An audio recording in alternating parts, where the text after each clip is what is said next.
Prelims 2024 15ാമത്തെ question ആണ് നമ്മൾ discuss ചെയ്യാൻ വേണ്ടി പോകുന്നതായിട്ടുള്ളത്. 15ാമത്തെ ചോദ്യം ജിയോഗ്രഫിയിൽ നിന്നുള്ള ചോദ്യമാണ്. On June 21 every year which of the following latitudes experience sunlight of more than 12 hours എന്നുള്ളതാണ്. Equator, tropic of cancer, tropic of Capricorn, Arctic circle. Choose A correct answer എന്നുള്ളതാണ് പറയുന്നതായിട്ടുള്ളത്. അപ്പോൾ ഇതിൽ ശരിയായിട്ടുള്ളത് ഏതാണെന്നുള്ളത്. അപ്പോൾ ഇതിൽ ജൂൺ 21 എന്ന് പറയുന്ന ഡേറ്റ് നമുക്ക് ഇമ്പോർട്ടൻ്റ് ആണ്. അപ്പം നമുക്ക് ജൂൺ 21 എന്ന് പറയുന്ന ഡേറ്റ് എന്ന് പറഞ്ഞു കഴിഞ്ഞാൽ ഇത് ജിയോഗ്രഫിയിൽ ബേസിക് ആയിട്ട് ഇക്വിനോക്സിനെ കുറിച്ചും സോളിസ്റ്റിസിനെ കുറിച്ചും ഒക്കെ പഠിക്കുന്ന ഒരാളാണെങ്കിൽ ജിയോഗ്രഫിയുടെ ബേസിക് ഐഡിയാസ് ആണ് ഭൂമിയിലെ സമയത്തിനെ കുറിച്ചും ഡേയുടെ ഡ്യൂറേഷനെ കുറിച്ചൊക്കെയാണ്. ഒരു ദിവസത്തിൽ 12 മണിക്കൂറിൽ കൂടുതൽ ഡേ എപ്പോഴാണ് ഉണ്ടാവുക എന്നുള്ളതാണ്. അപ്പോൾ ഭൂമിയെ നോക്കിക്കഴിഞ്ഞാൽ ഇതാണ് ഭൂമി. ഭൂമിയുടെ അച്ചുതണ്ട് എന്ന് പറഞ്ഞു കഴിഞ്ഞാൽ വെർട്ടിക്കലിൽ നിന്നും 23.5 ഡിഗ്രി ചെരിഞ്ഞിട്ടാണുള്ളത്. ഇങ്ങനെയാണ് ഭൂമി കറങ്ങുന്നതായിട്ടുള്ളത്. അപ്പോൾ 23.5 ഡിഗ്രി ചെരിവിലാണ് കറങ്ങുന്നതായിട്ടുള്ളത്.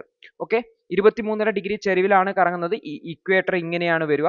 ഇതാണ് 0 ഡിഗ്രി ഇക്വേറ്റർ. അതിനുശേഷം ഇതാണ് ട്രോപ്പിക് ഓഫ് ക്യാൻസർ, ഇതാണ് ട്രോപ്പിക് ഓഫ് കാപ്രിക്കോൺ, ഇവിടെയാണ് ആർട്ടിക് സർക്കിൾ വരിക എന്നുള്ളതൊക്കെ നിങ്ങൾക്ക് അറിയാമെങ്കിൽ ഈ ജൂൺ 21 എന്ന് പറയുന്ന സമയം എന്ന് പറഞ്ഞു കഴിഞ്ഞാൽ നമുക്കറിയാം ജൂൺ 21 എന്ന് പറയുന്നത് നമ്മൾ ഇന്ത്യ ഉത്തര അർദ്ധഗോളത്തിലാണ്, ഇക്വേറ്ററിന് മുകളിലാണ്. ഈ ഒരു സമയം എന്ന് പറഞ്ഞാൽ സമ്മർ സോളിസ്റ്റിസ് എന്നാണ് വിളിക്കുക. അതായത് സമ്മർ സോളിസ്റ്റിസ് എന്ന് പറഞ്ഞു കഴിഞ്ഞാൽ സൂര്യന് അയന ചലനം എന്ന് പറയുന്ന ഒരു മൂവ്മെന്റ് ഉണ്ട്. അപ്പോൾ സൂര്യന്റെ അയന ചലനം എന്ന് പറഞ്ഞു കഴിഞ്ഞാൽ ഇക്വേറ്ററിൽ നിന്നും ഭൂമിയുടെ ഈ ചെരിവ് കാരണം സൂര്യൻ നോർത്തിലേക്ക് വരുന്നത് പോലെ നമുക്ക് ഫീൽ ഉണ്ടാവും. അതുപോലെ പിന്നെ തിരിച്ച് ഇക്വേറ്ററിലേക്ക് വന്ന് സൗത്തിലേക്ക് മൂവ്. അപ്പോൾ സൂര്യൻ 0 ഡിഗ്രിയിൽ നിന്ന് വന്നിട്ട് ഈ ഒരു ട്രോപ്പിക് ഓഫ് ക്യാൻസറിന് എക്സാക്ട്ലി വെർട്ടിക്കൽ എത്തുന്ന പോയിന്റിനെയാണ് നമ്മൾ സമ്മർ സോളിസ്റ്റിസ് എന്ന് വിളിക്കുന്നത്. അത് ജൂൺ 21 ആണ് വരിക എന്ന് ഓർത്ത് വെക്കുന്നത് തന്നെ. അപ്പോൾ ഈ ഒരു ജൂൺ 21ന്റെ പ്രത്യേകത എന്താണെന്ന് വെച്ച് കഴിഞ്ഞാൽ ഈ ഒരു ജൂൺ 21ന് സൂര്യൻ എക്സാക്ട്ലി നമ്മുടെ ഈ ഒരു ട്രോപ്പിക് ഓഫ് ക്യാൻസറിന് വെർട്ടിക്കൽ ആയിട്ട് വരും. അതേസമയത്ത് ട്രോപ്പിക് ഓഫ് കാപ്രിക്കോണിന് വെർട്ടിക്കലായി വരുന്നത് വിന്റർ സോളിസ്റ്റിസ് എന്ന് വിളിക്കുന്ന ദിവസമാണ് എന്നുകൂടി ഓർത്തു വെക്കേണ്ടതായിട്ടുണ്ട്. അപ്പൊ ഈ ഒരു ഭാഗത്ത് ഇക്വേറ്ററിൽ എപ്പോഴും ഡേയുടെ ഡ്യൂറേഷൻ 12 മണിക്കൂറായിരിക്കും, നൈറ്റ് 12 മണിക്കൂറായിരിക്കും. മുകളിലോട്ട് പോകുമ്പോൾ സമ്മർ സോളിസ്റ്റിസ് ടൈമിൽ വരുമ്പോൾ മുകളിലോട്ട് വരുമ്പോൾ ഡേയുടെ ഡ്യൂറേഷൻ കൂടി വരും എന്നുകൂടി ഓർത്തു വെക്കേണ്ടതായിട്ട്. അപ്പോൾ ഇപ്പോൾ ആർട്ടിക് പ്രദേശത്ത് വരുമ്പോൾ ഡേയുടെ ഡ്യൂറേഷൻ വളരെ കൂടുതലായിരിക്കും. ഏറ്റവും പോൾ പ്രദേശത്ത് 24 മണിക്കൂറും ഡേ വരുന്ന സാഹചര്യമായിരിക്കും എന്ന് ഓർത്തു. കാരണം സൂര്യനോട് ചെരിഞ്ഞിട്ടാണ് ഈ സംഭവം കറങ്ങുന്നതായിട്ടുള്ളത്, ഭൂമി കറങ്ങുന്നതായിട്ടുള്ളത് ഓർത്തു വെക്കാം. ഓക്കെ, അപ്പോൾ ഇതാണ് ബേസിക് ആയിട്ടുള്ള ഐഡിയ. ജിയോഗ്രഫിയിലെ വളരെ ഫണ്ടമെന്റൽ ആയിട്ട് ഐഡിയ ആണ്. സോ ഇതിന്റെ ആൻസർ എന്ന് പറഞ്ഞു കഴിഞ്ഞാൽ ഈ രണ്ട് പ്രദേശങ്ങളാണ്, നോർത്തേൺ ഹെമിസ്ഫിയറിലുള്ള രണ്ട് പ്രദേശങ്ങളാണ്. ഏതൊക്കെയാണത്?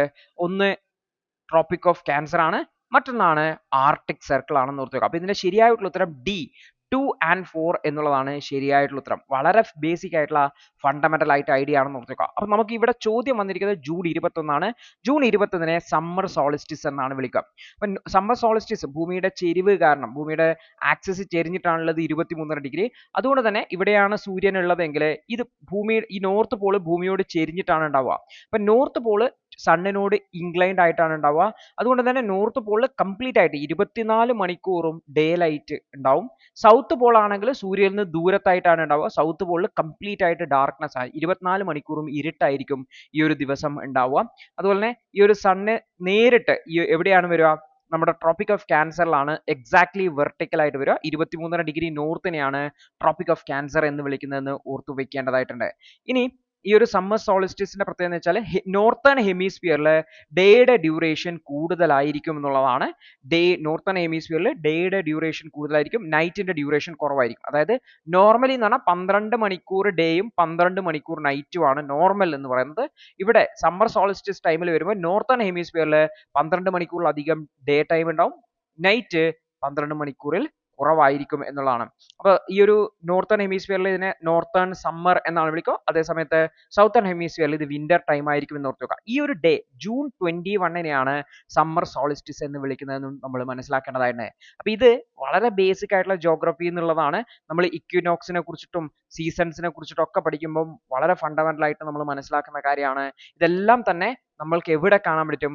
ജിയോഗ്രഫിയുടെ NCERT ബുക്കുകളിൽ അല്ലെങ്കിൽ ബേസിക് ജിയോഗ്രഫിയിൽ പഠിക്കേണ്ടതായിട്ടുള്ള കാര്യമാണ് എന്ന് ഓർത്ത് വെക്കേണ്ടതായിട്ട്. ഇതിൽ നിന്നാണ് UPSC ചോദ്യം ചോദിച്ചിട്ടുള്ളത്. സോ കൃത്യമായിട്ട് മനസ്സിലാക്കാൻ വേണ്ടി ശ്രമിക്കുക. ബേസിക്സ് വളരെ ഇമ്പോർട്ടന്റ് ആണെന്ന് ഓർത്ത് വെക്കുക. അടുത്തൊരു കാര്യം ഓർത്ത് വെക്കേണ്ട കാര്യം എന്ന് വെച്ചാൽ ഇതെല്ലാം ഇപ്പോൾ ഞാൻ ഈ കാണിച്ച സ്ലൈഡുകളെല്ലാം ലേണേഴ്സിന്റെ ജിയോഗ്രഫി ക്ലാസ് എന്നുള്ളതാണ്. എക്സാക്ട്ലി നിങ്ങളിപ്പോൾ ഈ 15 ക്വസ്റ്റ്യൻസും ഫോളോ ചെയ്യുന്ന ഒരാളാണെങ്കിൽ നിങ്ങൾക്ക് കാണാൻ പറ്റും ഒന്നോ രണ്ടോ കറണ്ട് അഫയേഴ്സിന് വന്ന ചോദ്യങ്ങൾ, അതിൽ നമ്മൾ കറണ്ട് അഫയേഴ്സിൽ കവർ ചെയ്യുന്നുണ്ടായിരുന്നു, ഒരു ചോദ്യം ഒഴികെ ബാക്കി എല്ലാ ചോദ്യങ്ങളും നമ്മൾ ഇവിടെ വന്നിട്ടുണ്ട്. ഓൾമോസ്റ്റ് ലേണേഴ്സിന്റെ ജിയോഗ്രഫിയുടെ ക്ലാസ്സുകളിൽ വന്നിട്ടുണ്ട് എന്നുള്ളതാണ്. കാരണം അത് NCERT ബേസ്ഡ് ആണ്. NCERT ആണ് ആക്ച്വലി UPSCക്ക് നിങ്ങൾ ജിയോഗ്രഫിക്ക് വേണ്ടി പഠിക്കേണ്ടതായിട്ടുള്ളതും. സോ കൃത്യമായിട്ട് പഠിക്കാൻ വേണ്ടി ശ്രമിക്കുക. ജിയോഗ്രഫി എന്ന് പറയുന്ന വിഷയം ചിലർക്ക് ബുദ്ധിമുട്ടുണ്ടാവും, പക്ഷെ കൃത്യമായിട്ട് മനസ്സിലാക്കി പഠിക്കുകയാണെങ്കിൽ വളരെ എളുപ്പത്തിൽ സ്കോർ ചെയ്യാൻ വേണ്ടി പറ്റുന്ന ഒരു സബ്ജക്റ്റ് ആണ് എന്ന് ഓർത്ത് വെക്കേണ്ടതായിട്ട്. അപ്പോൾ ലേണേഴ്സിന്റെ ജിയോഗ്രഫി ക്ലാസ്സിനെ കുറിച്ചും മറ്റ് സബ്ജക്റ്റുകളുടെ വിഷയങ്ങളെ കുറിച്ചൊക്കെ അറിയാൻ താല്പര്യമുണ്ടെങ്കിൽ ലേണേഴ്സിനെ കോൺടാക്ട് ചെയ്യാവുന്നതാണ്. ഗൂഗിൾ പ്ലേ സ്റ്റോറിൽ നിന്നും ലേണേഴ്സിന്റെ ആപ്പ് ഡൗൺലോഡ് ചെയ്ത് കൂടുതൽ കോഴ്സുകൾ നിങ്ങൾക്ക് എക്സ്പ്ലോർ ചെയ്യാവുന്നതാണ്. അപ്പോൾ നമുക്ക് അടുത്തൊരു ദിവസം അടുത്തൊരു ചോദ്യവുമായിട്ട് കാണാം. അതുവരെ good bye, all the best.